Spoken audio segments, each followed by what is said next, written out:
श्री देवी भागवत पुराण स्कंद 2 अध्याय 5 शंतनू सत्यवती विवाह व भीष्म प्रतिज्ञा। सर्व जमलेल्या ऋषीगणांनी महामुनी सूतांना विचारले, हे लोमहर्षणा, आता आम्हाला व्यासांची आई सत्यवती शंतनूला कशी प्राप्त झाली ते आम्हाला सविस्तर सांग। एका कोळ्याच्या मुलीला राजा शंतनूने कशी काय पसंत केली? सूत सांगू लागले, शंतनूला शिकार करण्याची आवड असल्यामुळे तो भीष्मासह नेहमी शिकारीसाठी जात असे। असाच एकदा शिकारीच्या मागे लागून राजा यमुनेच्या तीरावरील अरण्यात आला, तेव्हा त्याला एक वेगळाच सुगंध येऊ लागला, म्हणून शंतनू त्या सुगंधाचे उगमस्थान शोधण्यासाठी अरण्यात फिरू लागला। अचानक त्याला एक सौंदर्यवती स्त्री दिसली। तिला पाहताच राजा शंतनूच्या लक्षात आले की हा दिव्य सुगंध त्या सौंदर्यवती स्त्रीच्या देहाला येत होता। तिचे ते अलौकिक सौंदर्य पाहून राजा विस्मयचकित झाला। त्याने धीर करून तिला विचारले, हे देवी, तू कोण आहेस? या निर्जन जागी तू कशासाठी थांबली आहेस? तेव्हा त्या सौंदर्यवतीने राजा शंतनूला सांगितले, मी एका कोळ्याची कन्या आहे, माझे नाव सत्यवती आहे, मी या नदीत नौका चालविण्याचे काम करते। तेव्हा राजा शंतनू तिला म्हणाला, हे देवी, मी कुरुवंशातील राजा शंतनू आहे आणि तुझे अप्रतिम सौंदर्य पाहून मी तुझ्यावर मोहित झालो आहे। हे प्रिये, तू माझ्याशी विवाह करशील का? तेव्हा ती तरुण सौंदर्यवती स्त्री म्हणाली, हे राजा, मी माझ्या वडिलांसोबत राहते। मी कोळ्याची मुलगी जरी असले तरी मी कुलीन आहे, स्वैराचारिणी नाही। जर माझ्या वडिलांनी या विवाहाला संमती दिली तर मी तुझ्याशी विवाह करीन। त्यानंतर राजा शंतनू त्या तरुण सौंदर्यवतीच्या घरी गेला। राजाला आपल्या घरी आलेला पाहून तो दाशराज कोळी आश्चर्यचकित झाला। त्याने हात जोडून राजाचे स्वागत केले आणि घरी येण्याचे कारण विचारले। तेव्हा राजा शंतनू म्हणाला, तुमची जर संमती असेल तर मला तुमच्या कन्येबरोबर विवाह करायचा आहे। तेव्हा दाशराज कोळी म्हणाला, हे राजा, माझ्या कन्यारत्नाचा स्वीकार करण्याची तुझी इच्छा असेल तर हिला होणाऱ्या मुलालाच तुझ्या पश्चात राजसिंहासन मिळाले पाहिजे, दुसऱ्या पुत्राला राजा होता येणार नाही। हे ऐकल्यावर राजा उलटपावली मागे फिरला व घरी आला। स्नान भोजन वगैरे काही न करता तो तसाच पडून राहिला। त्याची अशी चिंतातूर अवस्था पाहून भीष्म राजापाशी गेला आणि म्हणाला, महाराज, आपल्याला कोणत्या शत्रूची चिंता असल्यास सांगा, मी त्याला तुमच्या पायापाशी घेऊन येतो। तुम्ही असे चिंताग्रस्त का दिसत आहात? परंतु राजा शंतनूने संकोचामुळे भीष्माला खरे कारण सांगितले नाही। त्यानंतर भीष्म आपल्या मंत्र्यांकडे जाऊन त्यांना म्हणाला, माझे वडील त्यांच्या चिंतेचे खरे कारण मला सांगत नाही, म्हणून तुम्ही त्यांच्याकडे जाऊन खरे कारण जाणून घ्या आणि मला येऊन सांगा। तेव्हा ते सर्व मंत्रीगण राजापाशी गेले आणि राजाच्या चिंतेचे कारण जाणून त्यांनी ते कारण भीष्माला सांगितले। त्यानंतर भीष्म आपल्या मंत्र्यांकडे जाऊन त्यांना म्हणाला, माझे वडील त्यांच्या चिंतेचे खरे कारण मला सांगत नाही, म्हणून तुम्ही त्यांच्याकडे जाऊन खरे कारण जाणून घ्या आणि मला येऊन सांगा। तेव्हा ते सर्व मंत्रीगण राजापाशी गेले आणि राजाच्या चिंतेचे कारण जाणून त्यांनी ते कारण भीष्माला सांगितले।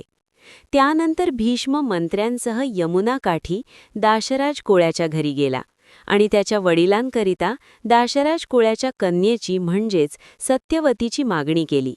तसंच दाशराज कोळ्याला वचनही दिले की मी कधीही राज्याचा स्वीकार करणार नाही आणि विवाह देखील करणार नाही। भीष्माकडून असे कठोर वचन मिळाल्यानंतर त्या दाशराज कोळ्याने सत्यवतीचा विवाह राजाशी लावून दिला। पण तिच्या पोटी यापूर्वीच व्यासांचा जन्म झालेला होता।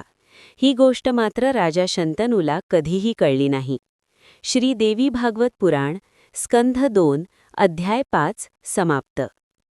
श्री देवी भागवत पुराण स्कंध 2 अध्याय 6 कौरव आणि पांडव यांच्या जन्माची कथा।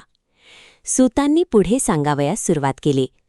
अशा प्रकारे सत्यवतीचा विवाह शंतनूबरोबर झाला। शंतनूपासून तिला 2 मुलगे झाले। एकाचे नाव चित्रांगद आणि दुसऱ्याचे नाव विचित्रवीर्य। ते दोघेही निपुत्रिक अवस्थेत मरण पावले। त्यामुळे विचित्रवीर्याच्या दोन्ही स्त्रियांनी सत्यवतीच्या आज्ञेप्रमाणे व्यासांकडून 2 पुत्र म्हणा त्यापैकी एक धृतराष्ट्र हा जन्मांध निपजला आणि दुसरा पांडू पांढऱ्या वर्णाचा झाला। तिसऱ्या वेळेला अंबालिकेने आपल्या दासीला पाठविले। ती समागमामध्ये निष्णात असल्यामुळे तिला एक पुत्र झाला, त्याचे नाव विदुर होते। तो यमधर्माच्या अंशाने उत्पन्न झाला होता व सत्यवचनी होता। आंधळेपणामुळे धृतराष्ट्र राज्यावर बसण्यासाठी अयोग्य म्हणून मंत्र्यांनी कनिष्ठ असला तरी पांडूलाच राज्यावर बसविले आणि विदुराची मंत्रिपदावर नेमणूक केली. धृतराष्ट्राला 2 बायका होत्या. त्यांची नावे गांधारी व सौबली अशी होती. पैकी सौबली ही गृहकृत्य निपुण होती. पांडूला 2 बायका होत्या. पैकी एक शूरसेनाची मुलगी कुंती आणि दुसरी मद्र देशाच्या राजाची मुलगी माद्री. धृतराष्ट्रापासून गांधारीला 100 मुलगे झाले व सौबलीला एकच मुलगा झाला. त्याचे नाव युयुत्सू. कुंतीला कुमारी असतानाच सूर्यापासून एक मुलगा झाला होता. त्यावेळी ती तिच्या वडिलांच्या घरी होती. पांडूंबरोबर तिचा विवाह नंतर झाला. त्यानंतर सुताला मध्येच थांबून ऋषींनी विचारले, सुता, आधी पुत्र झाला आणि मग विवाह झाला. ती कौमार्यावस्थेत असताना सूर्याशी संबंध आलाच कसा आणि तिचे कौमार्य टिकून कसे राहिले? तसेच पांडूने तिचा स्वीकार का केला? याच्या पाठीमागची कारणे आम्हाला खुलासेवार सांगा. तेव्हा सूत पुढे सांगू लागले, जेव्हा शूरसेनाची ही मुलगी ताहणी होती तेव्हाच कुंतीभोज राजाने तिला मागून घेतली. त्याने तिला स्वतःचीच मुलगी मानले होते. तिला नंतर राजाने अग्निशाळेच्या व्यवस्थेवर नियुक्त केली. एकदा दुर्वास मुनी तिथे येऊन 4 महिने राहिले. तेव्हा कुंतीने केलेल्या सेवेने संतुष्ट झालेल्या दुर्वास मुनींनी तिला एक दिव्य मंत्र देऊन सांगितले. त्या मंत्राच्या प्रभावाने कोणतीही देवता प्रकट होऊन तिची मनोकामना पूर्ण करील. कुंतीच्या मनात मंत्राची प्रचिती पहावी असा विचार आला, पण कोणत्या देवाला बोलवायचे हे निश्चित ठरेना. त्याचवेळी समोर पूर्वेकडे सूर्य उगवत असलेला तिला दिसला. मग तिने मंत्र म्हणून सूर्याचेच आवाहन केले. आपल्या तेजोमंडळातून बाहेर पडून सूर्य मनुष्य रूपाने त्या क्षणीच तिच्यासमोर येऊन उभा राहिला. त्याला येताना पाहून ती आश्चर्याने स्तब्ध झाली. तिला कंप सुटला. ती नम्रपणे हात जोडून त्याला म्हणाली, महाराज, आपल्या दर्शनामुळे मला अत्यंत आनंद झाला आहे. तरी आपण आपल्या स्थानी परतून जावे. सूर्य म्हणाला, हे कुंती, तू मला मंत्रप्रयोगाने का बोलावलेस आणि बोलावूनही आता मी आल्यानंतर माझा स्वीकार का नाही करत? हे प्रिये, आता मी या मंत्रामुळे बांधला गेल्यामुळे तू प्रेमाने माझा स्वीकार कर आणि आनंदाने रतिक्रीडा कर व सुखाचा उपभोग घे. तेव्हा कुंती म्हणाली, तू धर्म जाणतोस. मी कुमारी आहे आणि कुलवान असल्यामुळे अनाचारयुक्त वागणे योग्य नाही. तेव्हा मी प्रणाम करून विनंती करते की माझ्यामे कृपा कर आणि परत जा. तेव्हा सूर्यदेव म्हणाले, इथून आता मला हात हलवीत जाता येणार नाही आणि ही गोष्ट माझ्यासाठी खूपच अपमानास्पद आहे. तसेच सर्व देवही माझी अपकीर्ती करतील. तसेच ज्या ब्राह्मणाने तुला हा मंत्र दिला त्याला मी शाप देईन आणि मला नाकारल्यामुळे मी तुलाही शाप देईन. परंतु तुझ्या आणि माझ्या मिलनातून जो मुलगा जन्मेल तो मात्र माझ्यासारखाच असेल. शिवाय या गोष्टी कोणालाही समजणार नाहीत. त्याचप्रमाणे तुझे कौमार्यसुद्धा अभंग राहील. असे बोलून त्या सूर्यदेवाने कुंतीशी समागम केला आणि तिला इच्छेप्रमाणे वर देऊन तो निघून गेला. त्या समयी कुंती गर्भवती झाली, पण ही गोष्ट एका दासीशिवाय कोणालाही माहीत नव्हती. कुंती एका गुप्त जागी जाऊन राहू लागली. दिवस पूर्ण भरले तेव्हा तिला एक मुलगा झाला. जन्मतःच त्याच्या कानात कुंडले व शरीरावर कवच होते, जणू काही दुसरा सूर्यच. अशा त्या बाळाला कुंतीने एका पेटीत निजवले आणि दासीच्या हातात ती पेटी दिली आणि ती पेटी त्या दासीने गंगेत सोडून दिली. त्यानंतर पुढे ती पेटी अधिरथ नावाच्या एका सारथ्याच्या हाती लागली. त्याने ती पेटी उघडली व त्यात निजलेला तो मुलगा घरी घेऊन गेला. त्याच्या राधा नावाच्या पत्नीने त्या मुलाला वाढविले व पुढे तोच महाबली कर्ण म्हणून प्रसिद्ध झाला. पुढे कुंतीचा विवाह पांडूंबरोबर झाला. पांडूचा दुसरा विवाह मद्रा राजाची मुलगी माद्री हिच्याशी झाला. एकदा पांडू शिकारीसाठी वनात गेला होता. तिथे त्याने एका हरिणीला मारले. त्यावेळी तो हरिण व हरिणी यांचा समागम चालू होता. खरे तर तो हरिण नसून एक मुनी होता, परंतु हरिणीशी समागम करण्यासाठी त्याने ते हरिणाचे रूप घेतले होते. त्यावेळी मरणासन्न झालेल्या त्या मुनीने राजाला शाप दिला, तू ज्या प्रकारे समागम करण्यात रमलेल्या माझा वध केलास त्याच प्रकारे तू जेव्हा स्त्रीजवळ जाशील त्याच क्षणी तू सुद्धा मरशील. त्या शापामुळे पांडूवर जणू आकाशच कोसळले. त्याने राज्याचा त्याग केला आणि तो वनात निघून गेला. त्याच्या 2 बायकाही त्याच्या समवेत वनातच राहिल्या. एकदा राजा पांडू गंगातीरावरील आश्रमात प्रवचन ऐकण्यासाठी गेला होता. तेव्हा त्याने ऐकले की निपुत्रिक माणसाला कधीच स्वर्गप्राप्ती होत नाही, म्हणून पुत्र असलाच पाहिजे.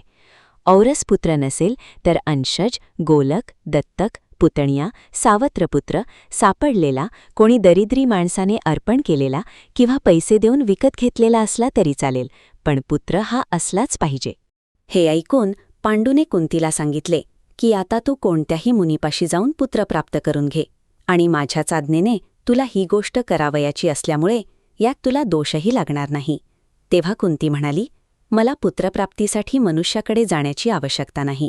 दुर्वास मुनींनी मला एक असा मंत्र दिला आहे की त्या मंत्राच्या प्रभावाने मी कोणत्याही देवाला बोलावून माझे मनोरथ पूर्ण करण्यास सांगू शकते.